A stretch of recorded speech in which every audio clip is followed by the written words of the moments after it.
یعنی اخلاق اپنی تمام تر عظمتوں کے ساتھ جتنا بلند بھی چلا جائے میرے محبوب آپ اس بلندی سے بھی اوپر ہیں۔ پھر آقا علیہ السلام کو کتاب، حکمت اور علم ساری خوبیاں دے کر، پھر ذاتی شخصی وجاہت خوبیاں دے کر فرمایا آخر پہ وَكَانَ فَضْلُ اللَّهِ عَلَيْكَ عَظِيمًا، سورہ النساء آیت نمبر 113 میں کہ اللہ کا آپ پر فضل عظیم ہے۔ فضل عظیم، فضل بھی صرف نہیں کہا، جیسے فرماتا ذَلِكَ فَضْلُ اللَّهِ يُؤْتِيهِ مَن يَشَاءُ، اس کا فضل خود ہی عظیم، اللہ کا فضل ہے وہ خود عظیم، کوئی معمولی چیز تو نہیں ہے۔ مگر آقا علیہ السلام کے اوپر جب اللہ اپنے فضل کا ذکر کرتا ہے تو فرماتا ہے وَكَانَ فَضْلُ اللَّهِ عَلَيْكَ عَظِيمًا، آپ پر اللہ کا فضل عظیم۔ یہ فضل کو فضل عظیم کہنا، خلق کو خلق عظیم کہنا، یہ سب تفسیر ہے الکوثر کہ جو نعمت بھی آپ کی شخصیت میں رکھی ہے محبوب صلی اللہ علیہ وسلم وہ منتہائے عظمت پہ رکھی ہے۔ یہ تمہید تھی یہ آج کی گفتگو کے لیے کہ آقا علیہ السلام کی شخصیت کے کس جہت کا یا کس ایسپیکٹ کا آج میں ذکر کرنا چاہتا ہوں۔ اب ہم دیکھتے ہیں بحیثیت انسان کسی بھی شخص کو لیتے ہیں، ہیومن بینگز کی بات کرتے ہیں تو انسانی زندگی میں مختلف قسم کے کمالات ہوتے ہیں یا مختلف قسم کے فضائل ہوتے ہیں، ورچوز ہوتی ہیں مختلف قسم جن سے دوسرے لوگ متاثر ہوتے ہیں، اور جو ورچوز اور خوبیاں اور فضیلتیں اس انسان کی عظمت کا سبب تصور ہوتی ہیں۔ اصلاً وہ خوبیاں اور کمالات انسان کے اندر دو طرح، ایک تو جبلی اور خلقی۔ کچھ خوبیاں ایسی ہوتی ہیں جو انسان میں جبلی اور خلقی یعنی اس کی خلقت میں پیدائش میں ہی رکھ دی جاتی ہے، وہ اپنی زندگی میں ان کو ایکوائر نہیں کرتا، وہ پیدا ہی ان خوبیوں کے ساتھ یہ خلقی اور جبلی خوبیاں ہیں۔ اور دوسری قسم ایسی خوبیوں کی ہوتی ہے جو اکتسابی ہیں، جن کو ایکوائرڈ کریکٹرسٹکس کہتے ہیں، جو بندہ اپنی زندگی میں محنت کر کے ایکوائر کرتا ہے اور ڈیولپ کرتا ہے۔ پھر جو جبلی اور خلقی خوبیاں ہیں ان کی بھی آگے دو قسمیں، کچھ تو وہ ہیں جو بدیہی اور ضروری ہیں، جو باہر صورت پیدائشی طور پہ اس کے اندر موجود ہوتی ہیں،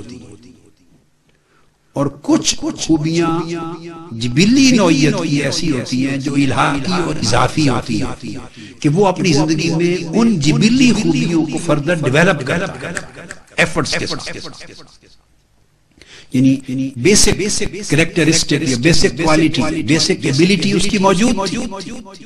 اور پھر وہ اپنی زندگی میں فردر ایفرٹ کر کے ایکوائر کرتا اور ان کو ڈیولپ کرتا اور چیزیں اور اضافہ ہوتا چلا جاتا ہے، اضافہ ہوتا چلا جاتا ہے، جیسے سونے پر سہاگا اور چمک اٹھتی ہیں خوبیاں، جوہر اور روشن ہو جاتا ہے۔ اور ایک اور تیسری قسم کی خوبیاں وہ ہوتی ہیں جن کا تعلق انسان کی وہ اخروی اخروی خوبیوں میں بھی کچھ وہبی ہوتی ہے، اللہ کی عطا ہوتی ہے، اور کچھ اقتصادی ہوتی ہے جو انسان ایکوائر کرتا ہے کسب کر کے، محنت کر کے، ریاضت کر کے۔ تو یہ چار اینگل بن جاتے ہیں انسانی زندگی کے کمالات کے۔ اب حضور نبی اکرم صلی اللہ تعالی علیہ وآلہ وسلم کی شخصیت کا آج جتنا وقت ہے ہم جائزہ لیتے ہیں ان مختلف جہتوں سے جن کا میں نے ذکر کیا، اور میں کنسنٹریٹ کروں گا زیادہ وہ دنیاوی ایسپیکٹس پر، جبلی ایسپیکٹس پر، اقتصادی اور خلقی ایسپیکٹس پر، جو آج کے دور میں یہ جو مادی دور ہے اور عقلی دور ہے اور سائنسی دور ہے اور علمی دور ہے، اس دور کا ایک بھولا بھٹکا شخص جس کے اندر ایمان کا نور اتنا نہیں ہے، معرفت اتنی نہیں ہے، وہ مضبوط ایمان والا اور مضبوط معرفت والا یا مضبوط روحانیت والا نہیں ہے، مادی سوچ ہے، تو جو بات اسے بھی آسانی سے سمجھ آ سکے اس پہ زیادہ کنسنٹریٹ کروں گا، کیونکہ اخروی کمالات اور روحانی کمالات وہ ان ایسپیکٹس پہ بہت گفتگو میں کر چکا ہوں، اور ہزارہ میرے خطابات میں وہ مواد آپ کو مل جاتا ہے۔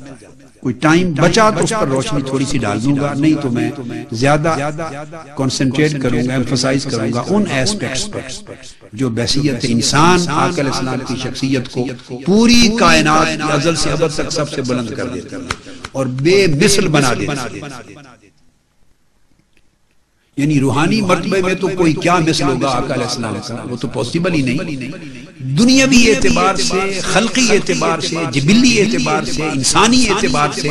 بدنی اعتبار سے، شخصی اعتبار سے بھی اس کائنات انسانی میں نہ کوئی حضور کی مثل ہوا، نہ ہو سکتا ہے، نہ ہوگا۔ الکوثر کا وہ مقام آپ کو عطا ہوتا ہے۔ اب جو جبلی اور خلقی خوبیاں ہیں ایک انسان کی،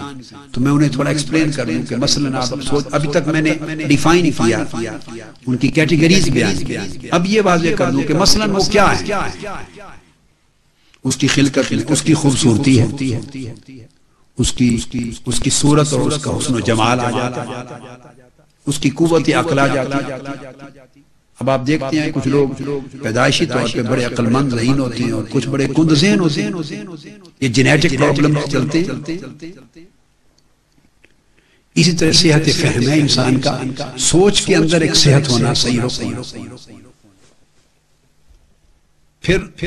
اور خوبی ہوتی ہے جو جبلی طور پہ بھی ملتی ہے، پھر ایکوائرڈ آدمی ڈیولپ بھی کرتا ہے، وہ زبان کے اندر فصاحت اور بلاغت ہوتی ہے، فصاحت لسانی ہے، اسے اپنے بیان پر قدرت ہے۔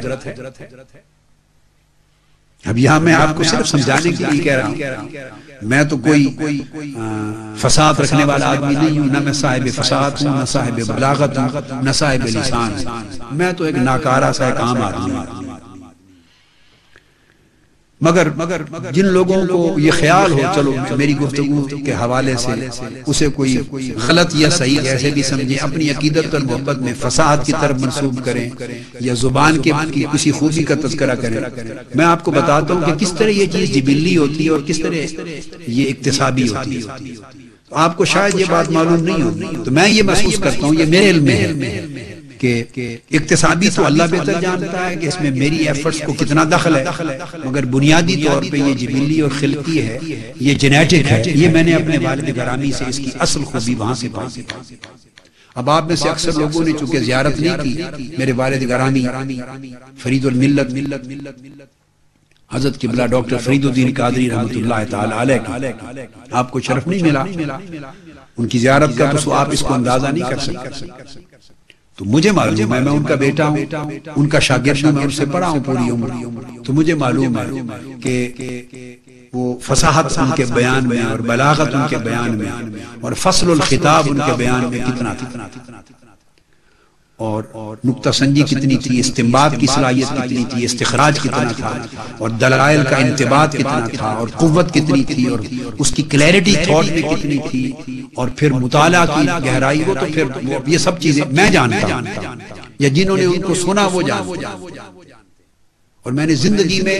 اپنے اساتذہ اور شیوخ میں بھی بہت کم ہستیوں میں اتنا وہ مقام پایا، بہت کم پایا۔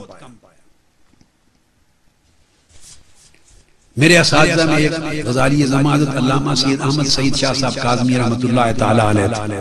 ان میں بھی میں نے اس طرح کی خوبیاں بدرجہ اتم پائی، اور بہت سے دیگر اساتذہ شیوخ نے اس طرح کی نہیں پائی۔ ہر ایک کے اندر ایک اپنے اپنی نوعیت کی خوبی تھی، وہ اپنی خوبیوں میں اور اپنی صلاحیت میں لاجواب تھے، مگر اس طرح جس چیز کا اس وقت میں ذکر کر رہا ہوں فصاحت لسانی کا وہ نہیں تھی، یہ فصل الخطاب کا۔ تو یہ جینیٹک ہے، جبلی ملتی ہے انسان کو، پھر بعد میں انسان زندگی میں اس کو ڈیولپ کرتا ہے۔ یہ کہا جائے کہ اس میں اب اقتصادی حصہ شامل ہوا تو شاید یہ غلط نہیں ہوگا، میں بھی خود اس کا اعتراف کروں، مجھے بھی علم اللہ کا شکر ہے۔ اس طرح کچھ چیزیں انسان کی اس طرح ذہانت کو مل جاتی ہے، پھر اس کے اوپر ایٹماسفیرک ایفیکٹس ہوتے ہیں، اس کے ماحولیاتی اثرات ہوتے ہیں۔ محنت کرتا ہے، نالج گین کرتا ہے، پڑھتا ہے، اپلائی کرتا ہے دماغ کو، تو وہ ذہنی قوت صلاحیت بڑھتی چلی جاتی ہے۔ کئی آدمی ذہین ہونے کے باوجود ماحول میں اس کو مواقع نہیں ملتے تو وہ صلاحیت آگے بڑھ نہیں سکتی۔ تو اس طرح آپ نے دیکھا کہ جبلت اور اکتساب جو جمع ہو جاتی ہے،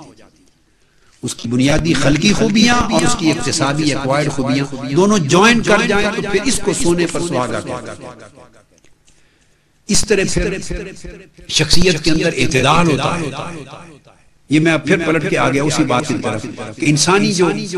خلقی اور جبلی کمالات کیا ہوتے ہیں، بعض طبیعتوں میں اس کے حرکات و سکنات میں اس کی شخصیت میں اعتدال ہوتا ہے، کئی طبیعتیں اعتدال والی نہیں ہوتی، ایکسٹریمسٹ ہوتی ہیں، طبی رجحان طبیعت میں ایکسٹریم ہوتے ہیں، غصہ زیادہ ہے یا کسی کے اندر جس قدر ہونا چاہیے وہ بھی نہیں ہے، بالکل ہی فیوز ہوا ہے، غیرت اور حمیت نام کی چیز بھی نہیں بچی، اور کئی بڑے جلالی ہو جاتے ہیں، کئیوں کی حرکات و سکنات اعتدال میں ہوتی ہیں، کئیوں کی نہیں ہوتی۔ اس طرح شرف نسب ہے، یہ بھی کسبی چیز نہیں ہے، ایکوائرڈ نہیں ہے، یہ اللہ پاک کی طرف سے اس کو نصیب ہوتا ہے۔ پھر قوم اور معاشرے کے اندر اس کی عزت ہے۔ تو یہ خوبیاں جبلی خوبیاں ہیں، خلقی خوبیاں ہیں، جن سے انسان کی شخصیت قائم ہوتی ہے، نظر آتی ہے۔ مگر اس کے ساتھ جو الہاد کرتا ہے آدمی اقتصابی طور پہ اور ایفرٹس ڈیولپ کرتی ہے، ان میں یہ بھی ہے کہ انسان کی شخصیت کو دیکھتے ہیں اس اینگل سے بھی کہ کھاتا کیا ہے، کتنا کھاتا ہے۔ ایسا تو نہیں ہے کہ اگر یعنی پورا کا پورا تھال آ جائے تو وہ بھی ختم کر دیتا ہے۔ اور پاکستان میں تو آپ لوگ جانتے ہیں، ماشاءاللہ ایسی ہستیوں کی بھی کوئی کمی نہیں ہے۔ میں نے تو ایسے لوگ دیکھے ہیں کہ درجنوں کے حساب سے ایک ہی کھانے میں وہ آم کھا جاتے تھے اور کیلے کھا جاتے تھے، اور جگوں کے جگ وہ شربتوں کے اور دودھ کے پی جاتے تھے، اور کلوز کے حساب سے گوشت کھاتے تھے، اور یعنی بے تحاشا کھانا، یہ بھی ایک ایسپیکٹ ہے سوچ۔ اور کھانے میں خوراک میں کوئی لحاظ نہ رکھنا، کیسی خوراک ہے، کہاں سے آئی ہے، جائز ہے ناجائز ہے، اس کا بھی لحاظ نہ کرنا۔ تو دیکھو طبیعتیں ہیں، تو غذا اور خوراک کوئی کیسی کھاتا ہے، اس سے بھی اس کی نفاست کے طبع کا اندازہ ہوتا ہے، شخصیت کا اندازہ ہوتا ہے، کس طریقے سے کھاتا ہے انداز، اس سے بھی اندازہ ہوتا ہے۔ پھر اس کے لباس سے اندازہ ہوتا ہے کہ اس کا پہناوا کیسا ہے۔ اس میں غریبی اور امیری کا دخل نہیں ہے، غریب ہو کے بھی لباس صاف ستھرا پہنتا ہے، استری والا پہنتا ہے، یہ ساری سلوٹیں ہوتی ہیں، ایسے لگتا ہے کہ اسی لباس سے سو کے بستر سے نکلا ہے اور باہر بھی چل جا رہا ہے، یا اجلا پہنتا ہے، صاف ستھرا پہنتا ہے، پریس ہوتا ہے، یہ اس کی نظافت کے طبع ہے، نظافت ہے اس کے لباس میں۔ پھر اس کے گھر میں رہن سہن میں نظافت کتنی ہے۔ آپ دیکھتے ہوں گے کئیوں کے کمرے میں جائیں تو کمروں میں بدبو آتی، کبھی صفائی نہیں کی، بستر الٹے پڑے ہوئے ہیں، سیدھے تکیے نیچے گرے پڑے ہیں، صفائی نہیں ہے، گلاس الٹا پڑا ہے، پلیٹ الٹی پڑی ہے، رہن سہن کا ڈھنگ بھی نہیں ہے۔ کئی آپ دیکھتے ہیں کہ ایک معمولی سی سوئی کے برابر چیز بھی بے ربط اور بے ضبط اور بے ترتیب نظر نہیں آتی، ہر چیز اپنے صحیح مقام پر پڑی ہوتی ہے۔ اس نظم سے انسان کی شخصیت کے نظم کا اندازہ ہوتا ہے۔ اس طرح اس کے ازدواجی رشتے ہیں، اس کے خونی رشتے ہیں، اعزاء اقارب کے ہیں، سوسائٹی کے ساتھ انٹریکشن ہے، اس کا کنڈکٹ انٹریکشن اور بیہیویئر ہے، یہ ساری چیزیں اس کی شخصیت کا حصہ ہوتی ہیں، جس سے تعین ہوتا ہے کہ یہ شخصیت کیسی ہے۔ یہ اس کا ایک اینگل ہے جو میں نے آپ کو بتایا، اور دوسرا ایک اقتصابی اینگل ہے جو ڈیولپ ہوتا ہے خلقی خوبیوں کے ساتھ ساتھ، اس کو خلقی بھی کہتے ہیں، اقتصادی بھی کہتے ہیں، جس سے اخلاق کسی کے متعین ہوتے ہیں، اور ان کا انکٹ آخرت پہ، اس کے آخرت میں اس کے مرتبے اور اس کے مقام پر ہوتا ہے۔ ان میں اس کا دین ہے کہ دین میں تدین کیسا ہے، دیندار ہے، دنیا دار ہے، دنیا پرست ہے، دنیا کے حرص و لالچ میں مارا پھرتا ہے، یہ آخرت کا فکر ہے، اخلاق میں خدا ترسی ہے، یا ظلم ہے، جبر ہے، لوٹ مار کا، کرپشن کا رجحان ہے، یہ اپنی امانت اور دیانت پر رہنے والا ہے، خواہ فاقہ ہی کیوں نہ ہو، تو یہ تدین ہے۔ اس سے شخصیت کا اندازہ ہوتا ہے۔ اسی طرح پھر اس شخص کا علم ہے، فہم ہے، اس کا حلم ہے، اس کی ذہنی ذکاوت کے ساتھ ساتھ اس کا حلم ہے، برداشت، صبر ہے، تحمل ہے۔ شخصیت کیسی ہے؟ صبر اس کے اندر کتنا ہے؟ اگر اللہ کی نعمتیں ملیں تو شکر کتنا ہے؟ طبیعت میں عدل اور انصاف کتنا ہے؟ زہد اور ورع کتنا ہے؟ دنیا کی طرف رغبت اور لالچ زیادہ ہے یا دنیا سے اس کا دل بے رغبت اور حرص سے پاک ہے؟